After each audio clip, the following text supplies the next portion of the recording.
How's it going, everybody? Welcome to the Burgundy Boss Podcast. This is your host, Derek, and I have a special guest with me today, Andy Burrows. Andy, how's it going? As well as it can be, my friend, after the Dallas game. But it's my absolute honor to be with you, brother. Let's talk some Washington Yeah, football, man. yeah. So let's jump right into this thing. Dallas comes in our house, takes over the stadium, and beats us 27-20. But don't let that score fool you. That is not how the game went. Yeah, it was. I said I think I done a podcast with Big Doug last week, and I think I said it was all about playing the game and not the occasion. And boy, Yeah, I seen your tweet. Washington definitely played the occasion for a lot of that game. Our quarterback definitely did.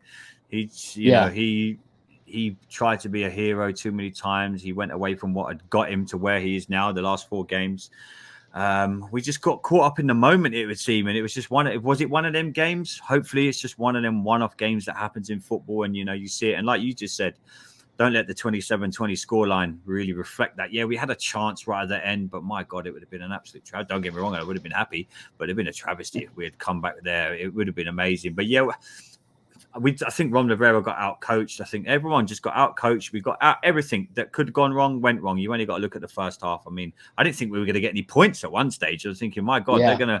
this is going to be a shutout. And I'm thinking, when's the last time that happened? Especially in a Dallas Washington game. So I'm hoping it's just one of them games, my friend, especially with all these divisional games we've got coming up. But we're going to need a big reaction next weekend. And this team are really going to be tested now. We said going into this game, this is going to be a test for Washington. We're coming up again against a good defense. We're coming up a very good linebacker in Parsons, and they moved him around really well yesterday.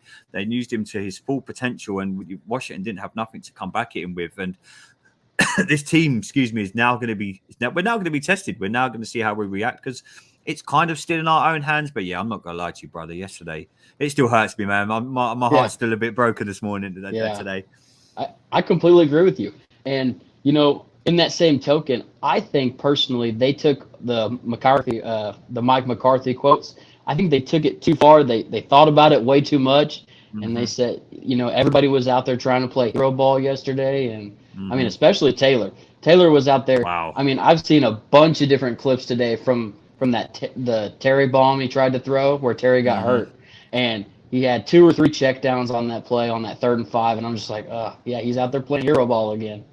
Yeah, You it know, did look to me that like he was trying to use this as like his kind of statement game. It's like, hey, look, I'm here, I belong here. Look, we know you're getting there. yeah, We know we know you belong here. But some of the plays he was making yesterday, and some of the throws, oh my God, that was proper, that was hero ball XFL kind of quarterbacking. He was trying to be an yeah, XFL quarterback in the NFL. You can't do some of them plays in the NFL. You're gonna get caught out. And yesterday, unfortunately for the young man, he got found out. But I'm hoping it's just a blip.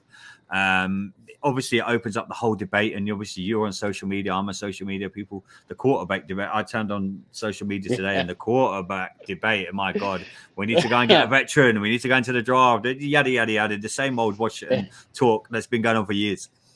It never fails with a loss. I mean, anytime we lose or we struggle in a game, the armchair quarterbacks, they all come out and they tell Yeah. us exactly how we need to build this thing and exactly what we need to do. And yeah, it never fails. Never No, fails. it never. Washington social media, Twitter, Facebook, wherever it is, it never fell. I was very angry yesterday, and but yeah, we're Yeah. all armchair quarterbacks, and we still don't know. Is he the answer? It's one game. If he goes out and does it again next week against the Eagles, and we go into Dallas the week after, and if he stinks the joint out again, then my God, you better deactivate all your social media because it's going to be I know. it's going to be a war zone in Washington. Let's hope he doesn't. Yeah, it's gonna be a mess. But we got to get ready for Philly, right? We've got to, my friend. It's going to be so important how we bounce back. You're going to want to see it. I'm going to want to see it from the team. The team should want to bounce back against Philly. I mean, it's not a very good Philly team.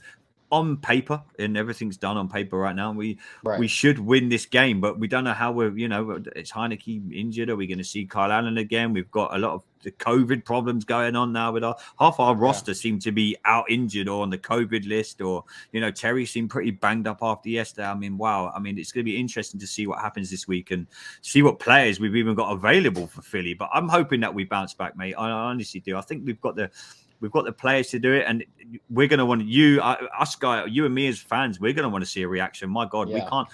This is it's still in our own hands, which is the one good thing. The thing that gets me the most about this team is it doesn't matter who's coaching. It doesn't matter who's on the field. We always come out flat. It never fails. We can never come out and fire. I mean, we always have to dig ourselves out of this giant hole and make a miraculous comeback. And it's always been that way as long as I've been a fan. Yeah, I'm with you. Like I say, obviously people know I've been a fan since like the 98, 99. It's always been that way. Washington, possibly one of the only NFL teams that can't play a consistent game of 4 quarters. We can't. We were very good in the first 2 quarters, and we've got a good lead. I think I've said a few times. Think back to the Eagles 2 seasons ago in Philly. I think we were 24 zip up the year they won the Super Bowl. I think that opening game, we were 24 zip up at halftime. We're thinking, oh my God, this is amazing. Washington, this is the team I want. And then we lost. Yeah. You look back to the season before at FedEx, we went in, we were behind, and we had to try and come back and win our opening game of the season. So that consistency, I think, is there with Ron Rivera. He has to try and find it. And I think he has to be allowed the time to find it. But it's frustrating for us as fans, We know the potential's there. We went on a 4-game streak that included beating the Tampa Bay Buccaneers, the Seahawks, very good football team. So we know it's within us. I'm hoping, mate, that yesterday was just a bad day at the office. Yeah. All right, so we're going to segue into some questions I got for you. I hope you're ready to answer. Go for it, brother. Go for it. I'm ready. All right. So did yesterday change the way that you look at Taylor Heineke as the future right now? I mean, how do you feel about Taylor Heineke? Do you know what? I've been on and off this train. I think like all Washington fans, when you go on a 4-game winning streak, you're like, oh, hang on a minute. Actually, this guy, he could be the answer. You don't beat Tom Brady and his guys, and if you're not that good a quarterback. But yesterday proved to me that he's still got a lot to learn. And I think I've said on previous podcasts and shows that I've done, the mistakes that he make, I think are coachable. So I'm thinking like come OTAs and another preseason, and hopefully a full preseason with what's going on in the world with COVID. I think it's coachable. It's going to be very interesting what Ron Rivera thinks come the end of the season. And it depends who's out there. I'm hearing that the draft isn't great. I'm not a big draft guy, so I don't get told into it. And then they're like, okay, well, let's go and get a veteran. Let's go and get an Aaron Rodgers or a Deshaun Watson. You're crazy if you think Aaron Rodgers is going to come to Washington. Anybody. Anyone. I've said this many times. How do you sell the Washington football team? So looking for a veteran, the draft... These next 4 games, I think he said during the Tampa Bay game, the playoff game last year, Taylor saw that as him auditioning for an NFL job. I think the next 4 games will dictate whether he's with us next season on this roster or he's going elsewhere as a reliable backup. I wouldn't see him going anywhere being a starter. So I'm kind of on the fence. I'm going to give him the benefit of the doubt because you don't win 4 games against the teams that we won against if you're not good. I think when he doesn't try and play hero ball, like he did yesterday, and like you said at the start of the show, he tried to play way too much of it. He's good, but he has to stick to the fundamentals and the basics of football. When he does that, I think he's fine. When he tries to make stuff happen, and hey, look, I know as an NFL quarterback, you sometimes have to do that, but I think yesterday just went over the limit and he was trying way too hard. So I'm hoping now we can rein him in come next week against Philly if he's fit and ready to go, which I'm hearing Ron Rivera said, look, if he's fit, he's going. Kyle Allen won't be coming in. So I'm on the fence, brother, and it's a long-winded answer, but I'm kind of on the fence there, man. That's all right. And, the people that have been watching my channel here and, listening to the podcast, they know that I get into draft stuff after the season's done. And so I've done a little bit of looking so far, and it does not look like a strong quarterback class. I will say that. Yeah. And so that brings me to my next question. What about Terry McLaurin? Do you still feel the same way about Terry? I mean, he got locked down yesterday. And now that wasn't all him, but I just want to know your opinion on Terry McLaurin. Dude, I love the guy, man. I'm more worried about whether Terry loses patience with Washington. He's got 1 more year left on his rookie deal, I think. Yeah. At the end of that rookie deal, he might be looking around going, hey, I've had by the time his rookie deal ends, he might have had 6, 7, 8, 9 quarterbacks trying to throw him the ball in Washington. Yeah. I'm hoping people don't start getting in his ear saying, hey, look, you could go to like a Tampa Bay or a Kansas City, or, you could get out of Washington. And, if it's his career, and I want him to be successful with Washington. I think yesterday, he got manned out of that game. He was nowhere to be seen. That's credit to Dallas. That's full credit to them. And we do rely a lot on Terry. And if Terry doesn't perform a lot of the times, Washington doesn't perform. We've been lucky recently. Logan Thomas has been in the team. He's out. DeAndre Carter had a few drops yesterday. So a lot of responsibility is on Terry McLaurin's shoulders. I think he's the man for it. I'm more worried that we need to match his expectations moving forward. Yeah. I'm worried that at the end of next season, he might, if we haven't done anything, if we haven't progressed even further next season, Terry and his representatives might say, hey, man, you can go somewhere else here and earn some dollars. Yeah. So I'm all in for the dude. If you want to build a franchise and you want to get into that elite level, you need Terry McLaurin in your squad. So I live here in Kansas City, and so I get a lot of the nonsense from a lot of Chiefs fans. And, I was sitting watching the game, and I was sitting talking to my wife, and she was like, how do they just stop him? He's so good, normally. And I'm like, it's the same thing that people do to the Chiefs. I said they do the double high safeties, and they double whatever side Terry's on. I said, we only have one weapon right now, and that's how you stop it.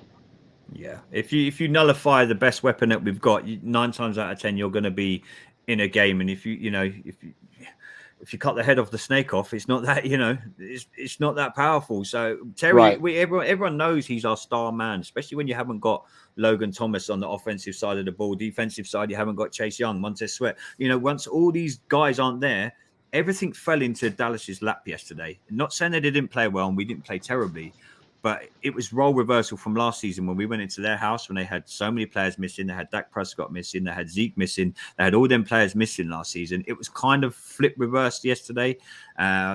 We had so many players. I'm not making excuses, but Terry, it was all on him yesterday. If he played well, Washington played well. If he doesn't play well, we all know what happened. Look at the halftime score. And Terry, did he have a touch of the ball in the first half?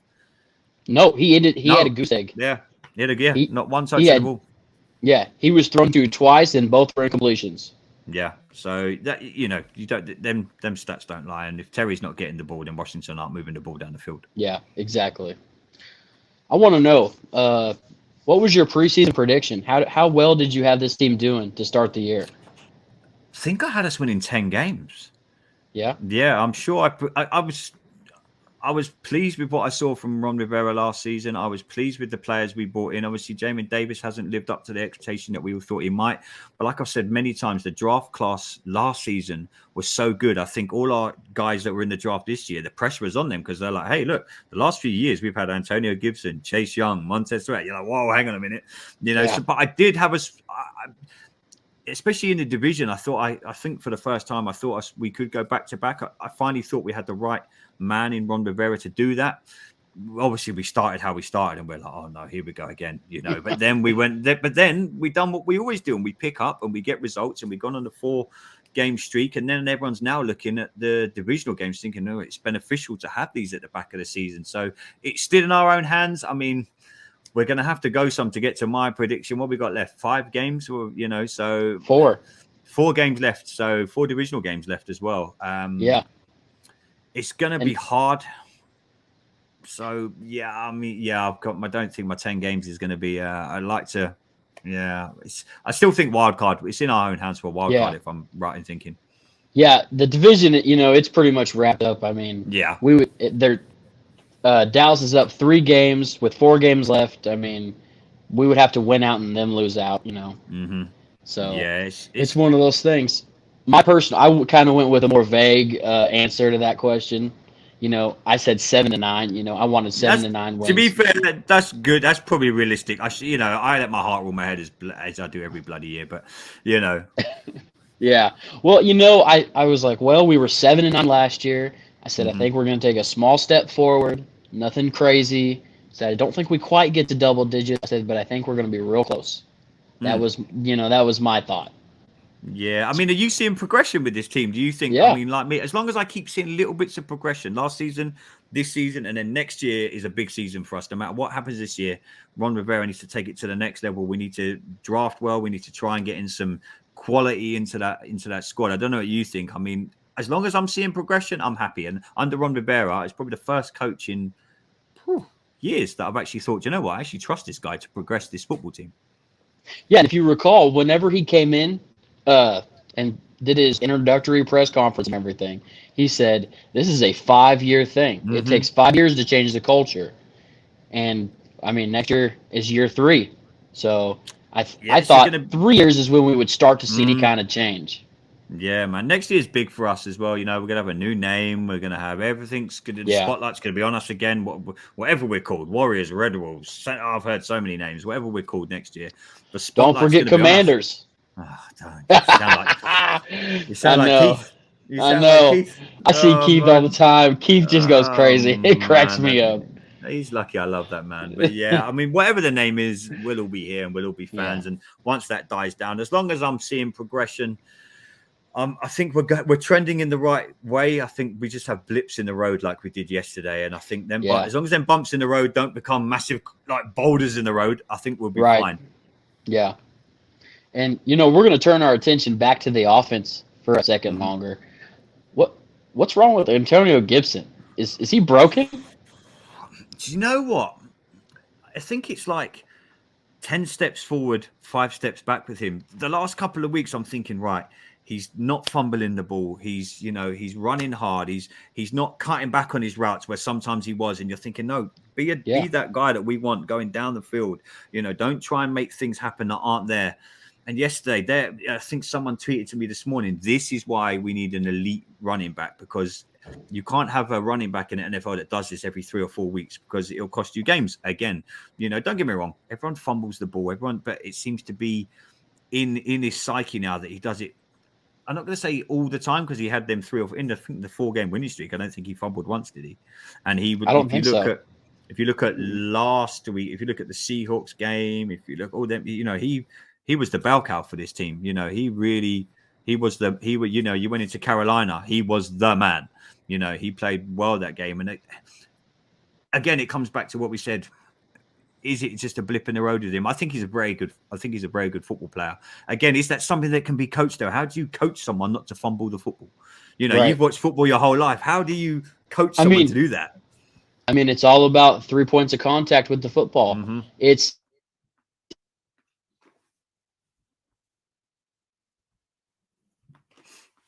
it's really they're that have had fumbling problems, and they've been able to fix those problems. I mean, the most popular one is Tiki Barber. He came in his rookie year and he had a lot of yards, but he also led the league in fumbles that year. And he took the offseason and he reworked his technique, and he came back and he went like set some NFL record for most carries without a fumble, and everybody's like, "Oh, see, he went and fixed it. It's a fixable problem." Yeah, I think that's going to be. Again, it comes back to preseason when we, these things. It's the Heineke thing. Are his mistakes, are they coachable?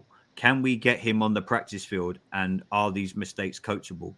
Yes, like you've just said, we probably can say to him, like, look, 3 points of contact, simple things like that we have to. It's got to be repetition. He's got to keep doing it and learning. But we all know the NFL. Not for long, and there'll become a time when look at what game was it where they benched him for an entire quarter, after a mistake. I think was that Carolina? It might have been Carolina. He got benched for an entire second quarter, third quarter, and then he come back and was like, "Hey, I need to sort this out." Yeah, he was running like a madman. Yeah, he was like, "Whoa, okay." You're like, "This is the guy we want. This is the running back we want in Washington." So he needs to do it consistently. I would persevere with him for now, but I'm a big JD McKissick fan. So, you've got a ready-made replacement, in my opinion. So if he's not doing it, hey, someone else is coming to take your place. I think my problem with JD is his size. He's very similar to Antonio in the fact that they were both wide receivers. They've converted to running back. They're both very quick and athletic and have good hands. But there's a big difference because Antonio Gibson is 6'2", 225 pounds, and J.D. McKissick is like 5'9", like Yeah, 180, which you know, yeah. not But look, sure I you mean, can but give that guy 25 carries and expect him to stay healthy. no, you are right there. But again, this could come down to the offseason. Do we try and get another running back? There's so many Yeah, bits that Ron Rivera's still got to put into place with this team. So, we're taking them little baby steps forward. And then again, you think, okay, do we need to slot in a running back? Do we need to address the whole quarterback situation? What's going on at tight end? We've got Logan Thomas, but we've kind of seen now when he's injured, Bates is okay. But you know what I mean? If you look at all the good rosters in the NFL, their backups are nearly as good as the guys they've got in. yeah. I kind of think we've got that with Antonio Gibson and JD McKissick. I do get your point, but if you look around the rest of the roster, wide receiver, quarterback, tight end, Ron Rivera needs to fill them holes, and I think he'll be the man to do it. Okay. Speaking of Ron Rivera and his free agency selections, let's talk about Curtis Samuel, huh? Where Oh, was he been? dude, I don't know what's going on with that guy, man. I mean, injuries, there's all sorts. I mean, he hasn't been the guy that we thought he would be. Obviously, the injuries played a part. We all know that. Yeah, But yeah, I'm hoping there's going to be a switch that suddenly clicks, and we're going to get the guy that we know we want, and we know the way he can play. It seems to be something with this franchise, man. We seem to get these players, and then they come to us and be like, I don't know what's yeah, going on, man. I'm with you on it, man. I can't put my finger on it again. Is it just we have to be patient? It seems to be the common word in Washington right now, patience. But we're football fans, man. You've been watching this yeah, team as long as I have. Your patience yeah, as a football fan wears thin. yeah. I'm hoping he comes good for us, man. I really do. So that leads me to my next question: is the number 10 just cursed? Is that what we're getting to? Number I've seen 10, that. I've seen that go around social media today, and obviously, as long as this guy doesn't write a book in like 5 years' time about how bad at Washington is, Yeah, we might be yeah. okay. But it might be maybe just retire that jersey. Don't let anyone wear it, Oh but retire it for all gosh, the wrong reasons. Don't put it. Don't put it anywhere. Just put it in the trash. Just get rid of that jersey. But yeah, I don't know, man. yeah, Yeah, I think you might be right. right, I think that number's cursed. yeah. So on the other side, not defense, but on the Dallas side, Mm-hmm. how good is Michael Parsons? Oh, dude, man! I know we were heavily. Everyone in Washington wanted this guy in Yeah, the preseason, and we were like, "Let's go and get this guy." Man, what they done very clever was as well yesterday. They moved him around so well. Did you notice how they moved him? And it threw Washington's game plan off because you didn't know where he was from one play to yeah, the next. He was everywhere. You could tell straight away that Washington were confused because he was just popping up in places where he shouldn't be. Our linebackers certainly aren't that bright and intelligent to do that, and that's again pains me to say this, but it's credit to Dallas and the way they coached that game yesterday.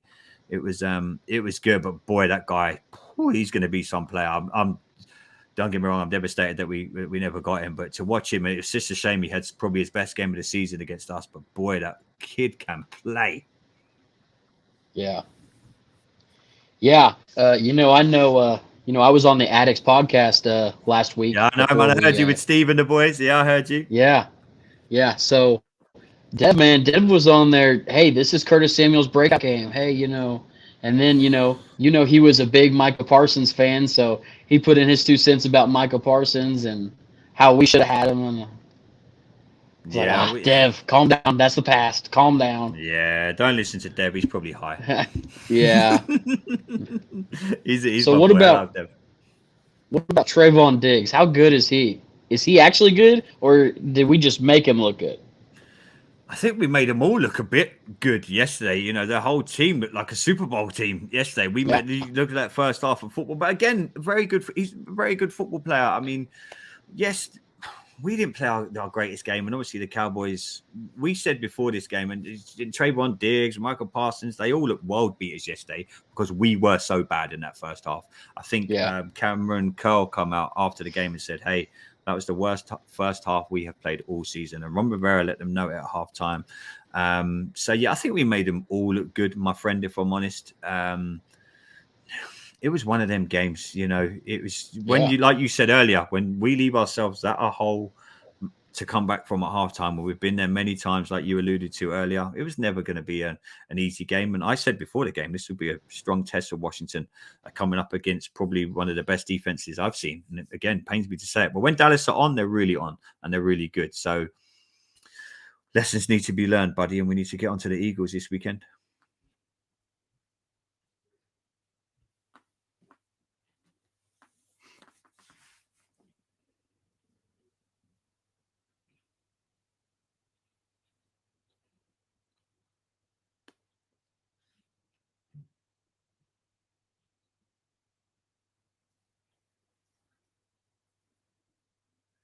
Oh, you froze, man.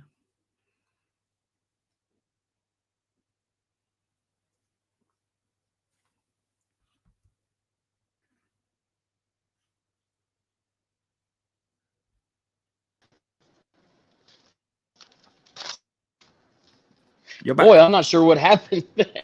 That's all right, man. Technical. Man, I've been there many times. Honestly, my God, I've seen you throw my laptop out the window so many times it happens. Oh gosh, I had to move. Had to get things all resituated. I was like, this is where it tests. This is where it tests your editing skills afterwards. Yeah, that's all right, man. I'm sorry, I didn't mean to cut you off. You can go ahead and finish. I don't even remember what you were saying. Yeah, I was just saying, like, obviously every player yesterday in Dallas looked like a world beater because we were pretty ordinary in the first half. So yeah, I mean, it wasn't hard. I mean, that's probably the worst I've seen us play all season in that first half. So yeah, I mean, we need to learn lessons. We need to learn them quick because the games are coming at us hard and fast now. Eagles, Cowboys, Eagles, Giants. The games aren't going to get any easier. Divisional games is still in our own hands. So let's learn from this game. This as painful as it was, let's sweep it under the carpet, learn the lessons to it, and let's go and kick some Eagle ass on Sunday. Yeah, and I really just have one more thing to say. On my preview show, on my preview podcast that I did as well, I said, listen, we are 6-1 when Antonio Gibson has 61 rushing yards or more. Did you know that? No, I did not know that. Actually, yeah. The only game that we lost where he had over 61 rushing yards was Chargers Week 1, and we were in that game. We were very much in that game. Yeah. No, so, we need to bounce back, and then, in a way, it's good that we said at the start of the season, I'm not sure about all these divisional games at the end of the season. Hey, man, bring them on now. It's in our own hands still. We could still, we should beat the Eagles. Then the good thing is we get to go to Dallas again in 2 weeks and avenge what happened yesterday. Because you can believe, I hope we take our own benches with Washington wrote all over them like them assholes did yesterday. Let's take everything over there.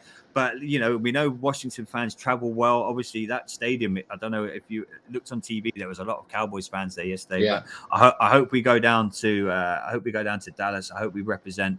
I'm excited for these divisional games now because I think Ron Rivera is going to go, hey, look, you had one game where you could be bad.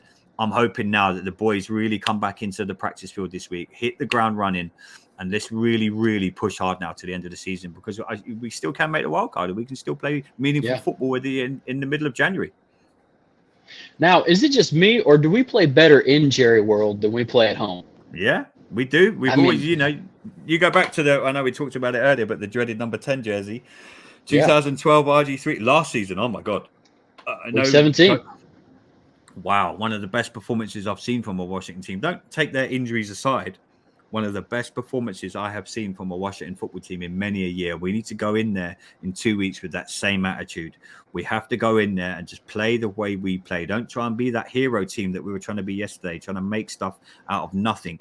Go and be what got you to the dance. Go and be the team that Ron Rivera put on that 4-game winning streak. Scott Turner was trying to pull trick plays out of his arse and everything yesterday. Don't be that guy. Just do what's got you there. And we do play well there. I mean, I think we had one bad game on Thanksgiving a couple of seasons ago where we just got completely demolished. But apart from that, I'm hoping that we go there and we ball out. I mean, I really think we should. I'm hoping that we can bounce back. That's the big thing for me now is how we bounce back. Yeah. And the next part on this show, we give out some weekly awards. Mm-hmm. So we give out an offensive MVP. That's called the John Riggins Award. There's a defensive MVP. That is that's the Darrell Green Award. Mm-hmm. And then we give out two not so good awards. There's the Josh Darkson Award for like a bad performance on offense. And you might know this one too, the David Amerson Award. Yeah, Love it. that's not good either.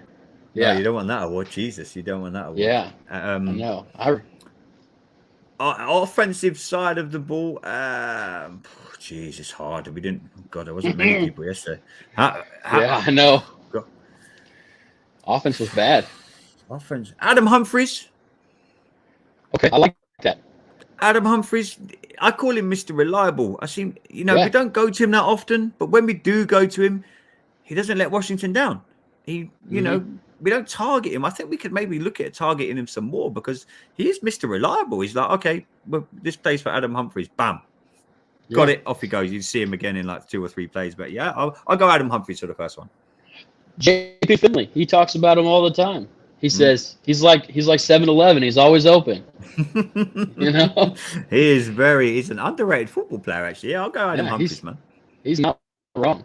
My offensive MVP for the game, Cam Sims.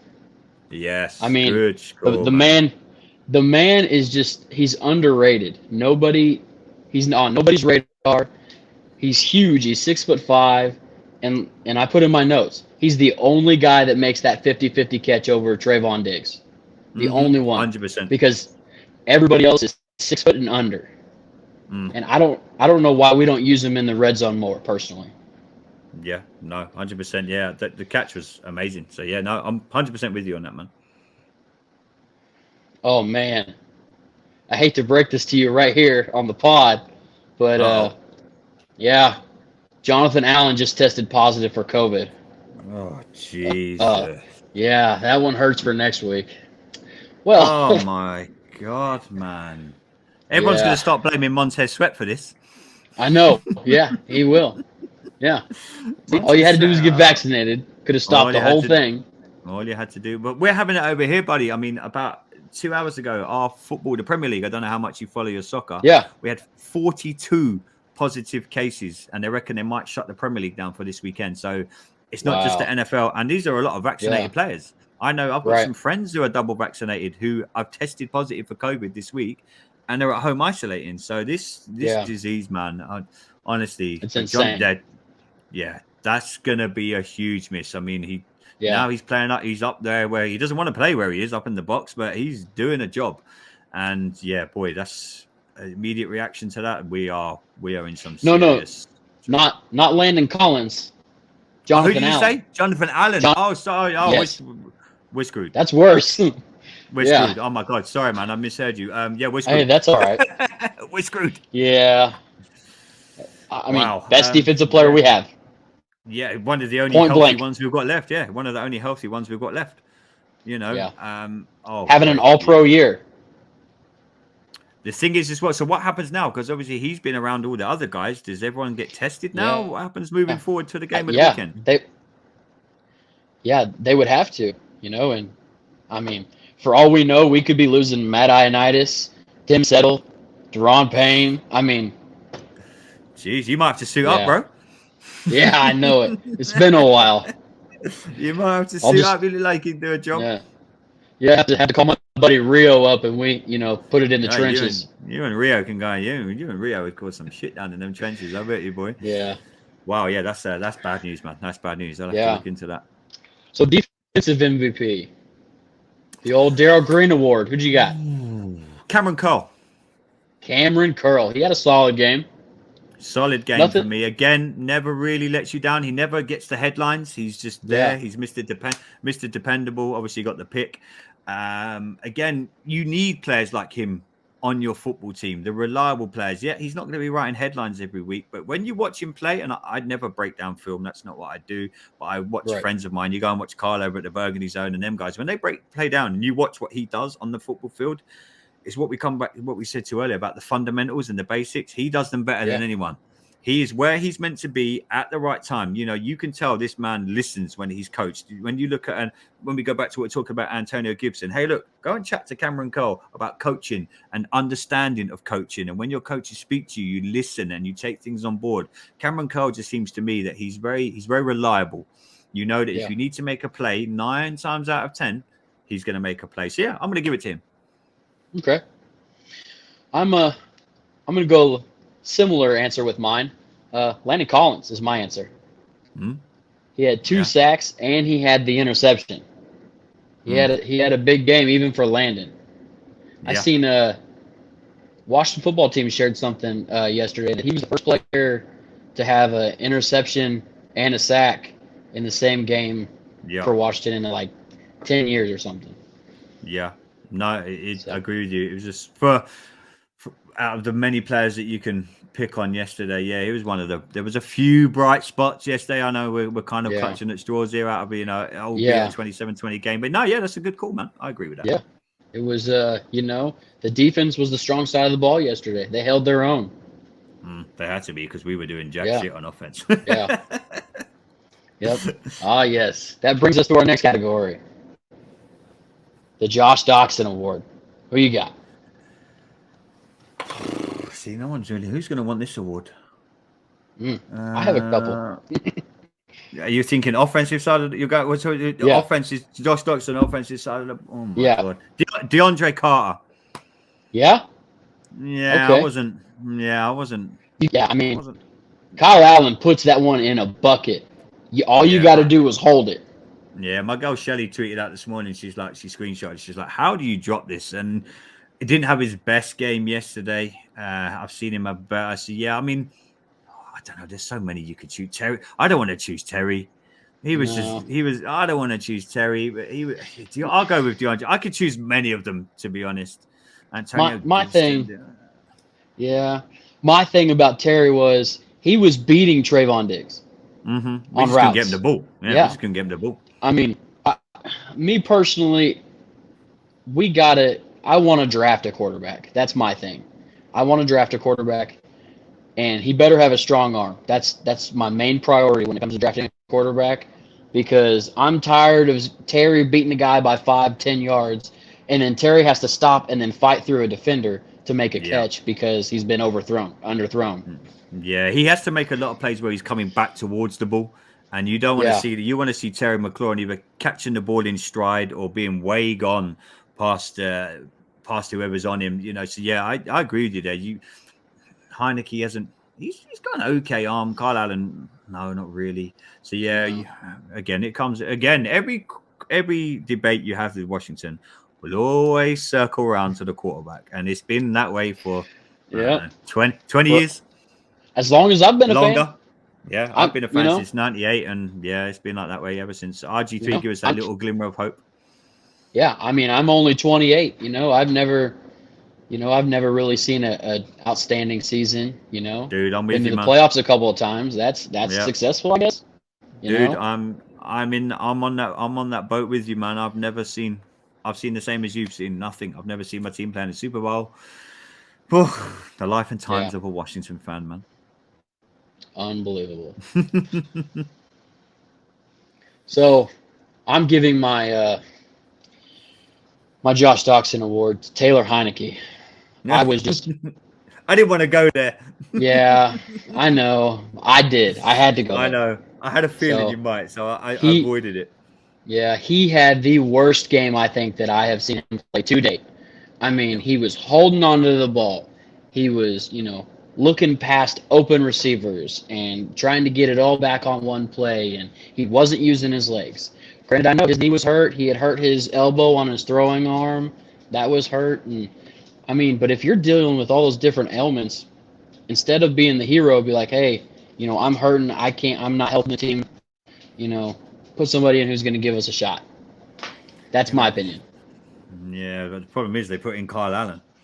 I know. The thing about it is, Taylor Heineke, he has that clutch gene. He can come in, and if you need one drive, he can put together one drive. Yeah. Kyle Allen, they gave him the ball back with 4 minutes left. Yeah. And he fumbled it. Whoops. Yeah, and I don't know, man. Quarterbacks, Washington, yada yada yada. Yeah, I know, man. All right, now we got the tough one. Who who gets the David Amerson Award? Oh Who Jesus, had a man. bad day on defense? All of them? This was tough. Are we Well, allowed? no, Are we allowed defense. to choose? Yeah, I don't know, man. Oh God. Oh jeez. It was tough for me too. I was like, man. I don't know who to choose on defense. I feel I, bad now. Who are you going for? well, hear me out. Oh I no. was gonna say Bobby McCain. Bobby McCain was my pick. Okay, I can see that. Okay. Listen, every time he gets in the open field and he goes to tackle somebody, he just dives for their ankles. I saw it time and time again yesterday. Just dive for their ankles and hope that, Hmm. you take them out. And it was every time, and I seen player after player just jump over that, and You run know for what? 10 more yards. That is a very good call, actually. Bobby McCain. I'd go with you on that one. That is a looking back, and I've watched little bits of the game today. It's missed tackles, or like you say, when you go for the ankles and you don't make it. Yeah, I'll go with Bobby as well. I mean, You it's know, hard because, like you say, the defense done their bit and they were constantly on the field because yeah, offensively we were so poor. You know, yeah. yeah, let Bob. Yeah, I've seen him have better games. Just put it that way. I mean, really, the only other person that I was thinking about giving that to was Kendall Fuller, and because he Mm. dropped a pick six at the beginning of Yeah, the game. If and that was he an takes easy that pick off, six as well. yeah. That And if wasn't he a takes that to the house, I mean, it's a completely different game, I feel like.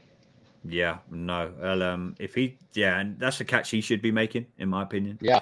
Oh, yeah. You should be picking it off and taking it back to the end zone. So yeah, no, I, I kind of felt a little bit sorry for the defense yesterday because they were on a hiding to Yeah. nothing. They were on a Right. hiding to nothing because the offense just could not stay on the field. Nope. And that was another problem I had with that game yesterday. The thing that got us to this point thus far was running the ball, controlling the clock, moving the sticks, Mm-hmm. and in my notes I put on the opening drive that we had on offense. I said only one running play question mark because we Mm-hmm. only ran the ball one time. It Yeah. was Scott Turner fell in love with calling these screenplays that would Yeah. just get batted That, down. It was that screenplay after weren't screenplay. even going for 2 yards sometimes. They were just really, Yeah, it's like getting back to the line of scrimmage sometimes. Yeah. yeah, That's a really good point, actually. Really good point. yeah, Well, it's kind of like we forgot what got us here in these last four yeah, games. We got all our game plans from the last 4 weeks against, the Tampa Bays of this world and the Seahawks and everyone and the Carolinas, and we went, you know what, rip that up.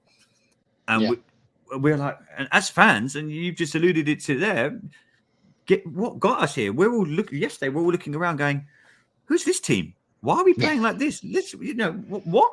Why are we doing this? Do yeah, what's got us here. I'll probably die on this sword. yeah, Stick to the fundamentals. We're not blessed with superstar players. We have a few yeah, that we can lean on, but we're not Kansas City. We're not Tampa. Look at the right. Tampa Bay game yesterday. We're Yep. not them. So we have to rely on the basics and the fundamentals of football. And it sounds really boring to say, but that's got us to that 4-game winning streak. And we Yeah. kind of yesterday, we That's just the went, type of team we are. that's the team. There you go. You've just hit the nail on the head. That is the team we are, man. It's kind of like Scott Turner went yesterday, let's just do something completely different. And yeah, like you said, let's run all these stupid screenplays. I mean, if I saw one Yeah. screenplay, I've seen 1,000 of them. I'm screaming Yeah. at the telly, this isn't working. Why are we doing Yeah. this? But you're 100% Yeah. right, brother. Yeah, I'm with you, man. I'm with you. Yeah, I'm sitting there yesterday. Run the ball, Scott. Run the ball. And then the one run we had on that first drive, it went for like 4 or 5 yards. And I was like, that's all you need. Run it 4 or 5 yards at a time. Keep doing it. You Pound know, the rock, man. Ron Rivera keeps shouting, fall in love with the 3-yard run. Well, Scott didn't fall in love with it, Ron. He didn't. No, He Scott. gave up I on don't know it. what. I think Scott fell in love with a bottle of Jack Daniels by the looks of it. I don't know what he was calling yesterday. He was all over the place. Oh my gosh. I mean, Right. if it wasn't a screenplay, it was a 40-yard shot play where we tried to get it all in one play. Yeah, That's not. Heineke. that's the first time I've seen him try that this season as well. You're thinking, okay, don't get me wrong, we all watch the NFL because we like the big plays and the stuff, but like we and you have alluded to, that's not Washington. And when he started throwing them, apart from the one, I think that was Kyle Allen, the DeAndre Carter one, but yeah, some of the ones he was like throwing to Terry McLaurin, you're thinking, no, the best wide receiver in the world isn't going to get. Why are we calling these plays? The Cowboys are defensively very good. Their corners, their safeties are very good. Let's not. Why are we calling these plays? The Dallas coaching team must have thought all their Christmases have come at once, because they're like, this is easy. This is easy to defend against. So yeah, you're 100% right, brother. We kind of went away from what got us to the dance. There was one screenplay that I was okay with us calling, and it was when Dallas showed a cover zero blitz. You throw that screen to the slot to DeAndre Carter that never made it to DeAndre Carter. Because if DeAndre Carter catches that, it's a touchdown. Yeah. He's got 3 blockers out in front of him and 2 defenders. So he doesn't even have to make one miss. Yeah, they said that on commentary as well, didn't they? If he makes that play, he's gone. Yeah. And, the only thing that saved that play was Tank Lawrence getting up there, and he ended up intercepting it, taking it deep into our territory. Nah, 100%, brother. 100%. Oh, well. It's just another game, right? Well, we can say that now on a Monday evening for me. It's Dallas. It hurts, but divisional games, man. We've got them all come. Now I'm kind of thinking now. Look, I'm glad we got these divisional games, because I want us to go and beat Philly. I hate Philly nearly as much as I hate Dallas. Let me tell you, and a lot of people who know me know I went to the opening game at FedEx in 2018 when we played the Eagles. And I don't think I've ever hated fans more than I hated the Philadelphia Eagles fans in FedEx Field that day. I have never been, don't get me wrong, I'm English, so I go to a lot of football/soccer games. So we chant all sorts. You know what football's like over here in the UK. We chant all sorts. But the Philadelphia Eagles fans are probably some of the worst human beings I've met in my life.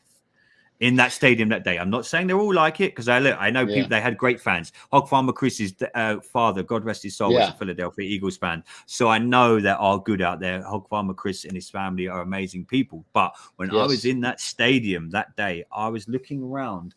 I had women sitting next to me as well. And I'm thinking, I'm English and even I'm offended. So I hate the Philadelphia Eagles, brother. So I'm really hoping we can smash them in the mouth on Sunday. So yeah, it's all in front of us, dude. It's all in front of us. Yeah, man. It seems like every time I turn around, I'm getting into it with Lord Brunson on Twitter. Twitter's a dangerous place, man. It's a very, very, people hide behind their keyboards and tap away on their phones. It's a very fun line. It is. I used to get irate sometimes, but now I've kind of, who gave me the best advice is Hog Farmer Joe. I spoke to him once, and he said to me, Andy, look, man, I know, because I sit at home on my own watching the games, I don't get to go to games and hang out with other fans or go to bars. I think yesterday was the first time I went to a bar to watch it, So he said to me, hey, Andy, look, man, it's a game. They take more out of the game, but take like things like this, meeting you. I take that out of being a Washington fan, out of yesterday, all the crap that's come from yesterday's game. I get to sit now and meet you and talk to you, and you're building your podcast. I can strike up a friendship. I can strike up a friendship with you, and you're doing great things. Joe said to me, take them things out of games, meeting people like yourself, meeting people at tailgates. As Washington fans, we sometimes get so caught up in the Sunday and like we're all tapping away on our phones, angrily tweeting, we're going crazy. Sometimes you do have to take a step back and realize, hey, man, it's a game. Yeah, we lost, but hey, there's always next Sunday, and let's hope we can turn it around. Yep, that's what they say about the NFL. Any given Sunday. Any given Sunday, brother. Any given Sunday. Well, I think we're about to wrap this one up, Andy. Honestly, bro, it's been my absolute honor to come onto your podcast, man. I really wish you. I know how hard these things are to do, bro. Especially when you're starting out, man. So I genuinely do wish you all the luck in the world, man. Anything I can ever do for you, man. I listen. I've hit the subscribe button, so I'm listening to your shows, man. You're on my feed of all my Washington podcasts. I'm lucky, I work out on the road all day, so I can tune in pretty much 99% of the day. I spend listening to either Washington podcasts or JP Finley or Kevin Sheehan. I had the T980 because it's on the app. So yeah, bro, man, you're gonna kill it, man. You're an awesome dude. I wish you all the success, man, and you're gonna do great things, brother. Thanks, Andy. I really appreciate it. You wanna plug all your stuff real quick? Yes, I'm over on the Big Douglas show now. You can find I me saw there that. on. Yeah, and there was no issues with the DC Tweet team. I've explained this a few times, and it's zero issues. It was just a time thing. Sometimes we were Yeah. recording like 11, 12 at night. I didn't have the time for it, and Big Doug was like, "Hey, look, I record at 7 o'clock your time in the evenings. I need you for an hour. You haven't got to do anything. Turn on your mic, come talk Washington football with me." I'm like, "Hey, dude, I can do that." So yeah, you can find me over at the Big Douglas show. Come and hit and subscribe to us. Doug puts out some amazing content Mondays, Wednesdays, Fridays. He does live streams during the game. Dude, that dude he's a grafter, man. And obviously, he's such a grafter. But you can find me on Twitter at Washington UK fan if anyone wants to come and follow me for usually rambling about something about Washington. That's no pun intended there for Rio before he copyrights. I don't want my man copyrighting me. I don't want Rio coming. I was waiting for it. Yeah, I don't want Rio coming after you. But yeah, I'm on Twitter, man. So yeah, but I really appreciate you having me on, brother. Honestly, I wish you so much success with what you're doing, man. Well, I appreciate that, Andy, and I really appreciate you coming on and bringing some of your followers that you have to my channel and letting them hear what we had to talk about. Talking about this Dallas game, and hopefully we can get back on our 2 feet and get marching again, huh? Yeah, man. Let's go beat some Eagles at the weekend. It's not done yet, brother. There's a long way to go, man. Let's see what we can do for the rest of the season. No, sir, we're still sitting on the 7 seed. Yeah, boy. We're going to be playing meaningful football in January. Let's hope so. Yep. All right, Andy. Hey, till next time. Hail.